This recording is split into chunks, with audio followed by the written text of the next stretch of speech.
بسم اللہ الرحمن الرحیم۔ ایک لوک کہانی کے ذریعے آج آپ کو ایک بہت اچھا سبق سکھاؤں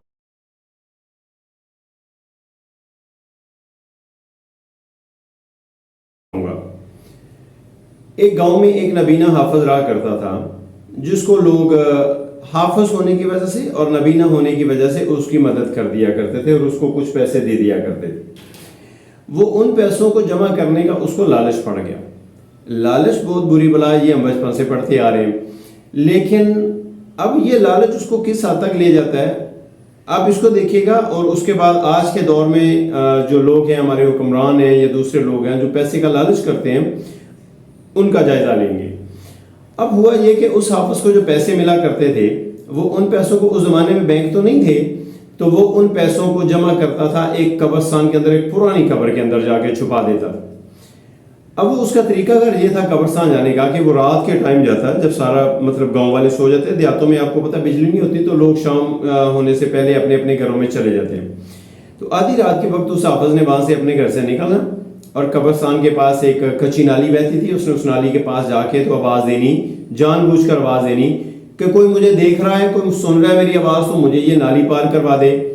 تو اب وہاں پر اگر کوئی موجود ہوتا تو یقیناً اس کو نالی پار کرواتا۔ وہ یہ صرف تسلی کرنے کے لیے یہ بات کہا کرتا تھا۔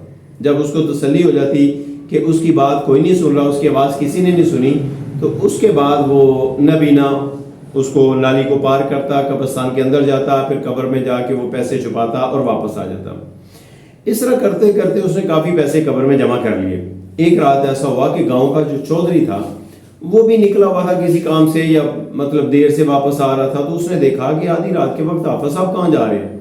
وہ ان کے پیچھے پیچھے چل پڑا، تو حافظ صاحب نے جناب جا کے، تو ویسے جیسے ان کی روٹین تھی، تو جا کر تو وہ کہنے لگا کہ بھئی مجھے کوئی دیکھ رہا ہے، کوئی سن رہا ہے، تو مجھے نالی پار کروا دے۔ اس نے 2-3 دفعہ آواز دی، جب کوئی آواز نہ آئی تو خود ہی نالی پار کی، قبرستان کے اندر گیا، قبر کے اندر جا کے اس نے پیسے نکالے، اس میں مزید پیسے ڈالے، ان سب کو گنا اور وہاں چھپا کے واپس آ گیا۔ چودھری صاحب یہ سارا منظر دیکھ رہے تھے۔ چودھری صاحب نے حافظ کے جانے کے بعد قبر میں سے پیسے نکال لیے، اور ایک رات بعد پھر حافظ صاحب کے پیچھے پیچھے چودھری صاحب جو ہیں وہ قبرستان تک پہنچے۔ قبرستان میں جانے کا حافظ کا وہی طریقہ تھا، نالی کے پاس جا کے اس نے آواز دی، جب اس نے دیکھا اسے کوئی نہیں سن رہا تو اس نے نالی پار کی، قبرستان کے اندر گیا۔ جب اس نے قبر میں ہاتھ ڈالا تو اس کو پیسے نہیں ملے۔ اس کو شک پڑا کہ شاید وہ غلط قبر پہ آ گیا۔ واپس آیا، پھر نالی سے واپس گیا، نالی پار کر کے جب واپس گیا تو اس قبر پہ پہنچا تو اس نے دیکھا قبر وہی ہے، پیسے نہیں ہیں۔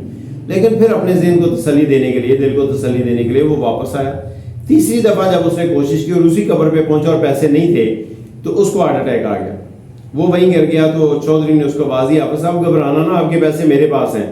لیکن اس نے کہا چودھری صاحب آپ نے بڑی دیر کر دی، میں اب نہیں بچوں گا۔ پیسوں کا صدمہ حافظ کو لے ڈوبا اور حافظ جو ہے وہ دنیا سے چلا گیا۔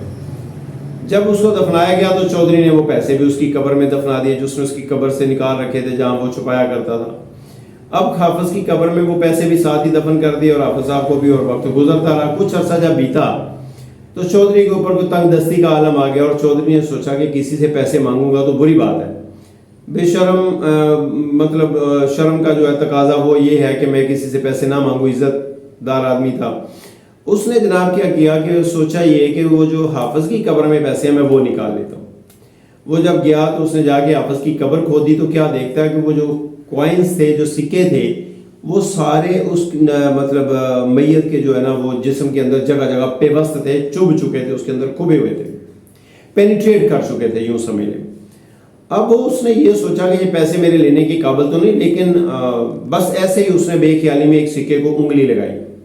جب انگلی لگائی تو اس قدر اس کو جلن محسوس ہوئی کہ وہ قبر بند کر کے واپس آیا، اور پھر کہتے ہیں کہ جتنا عرصہ چودھری زندہ رہا کچی لسی کا گلاس بنوا چھوڑا کرتا تھا، اور وہ انگلی اس میں ڈبونے سے اس کو کچھ تسلی ہو جاتی تھی، جلن کم ہو جاتی تھی، ورنہ وہ جب تک زندہ رہا پھر وہ اس کی انگلی جلتی رہی۔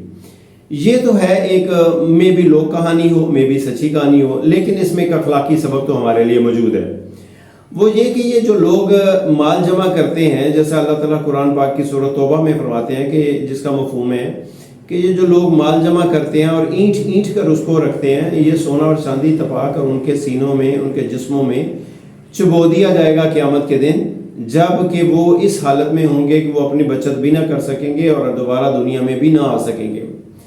اچھا، یہ جو حکمران ہمارے ہیں، یہ جو پیسہ لوٹ کے ملک سے باہر لے جاتے ہیں یا پاکستان کے اندر ہی رکھ لیتے ہیں فرض کریں، لیکن وہ پاکستان کی عوام کے پیسے میں خیانت کرتے ہیں اور تجوریاں بھرتے ہیں اور چھتوں کے اندر سے پیسہ نکلتا ہے، یہ جو سیلنگ کروائی ہوتی ہے اس سیلنگ کے اندر پیسہ چھپا لیتے ہیں۔ آپ سوچیں کہ ایک عرصہ ہو گیا ہمیں آئی ایم ایف سے ڈالر لیتے ہوئے، ایک مدت گزر گئی ہمیں پاکستان کو باہر کے ملکوں سے قرضہ لیتے ہوئے۔ یہ ڈالر پاکستان میں آئے تو گئے کہاں پر؟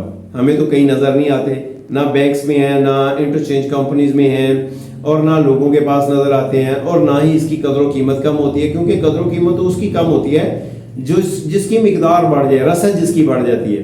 تو رسد تو اس کی ہے نہیں ملک کے اندر۔ ابھی جو پاکستان نے مطلب آئی ایم ایف سے معاہدہ کر کے نئے ڈالر لیے ہیں، وہ ڈالر کہاں گئے؟ اب ڈالر 320 روپے تک چلا گیا تو وہ ظاہری بات ہے کہ ڈالر نہیں ہے تو 320 تک گیا نا۔ ڈالر باہر سے آتا ہے تو یہ لوگ اپنے برتن اپنے تجوریوں کے منہ کھول لیتے ہیں کہ اب ہم وہ ڈالرز اس میں جمع کریں گے۔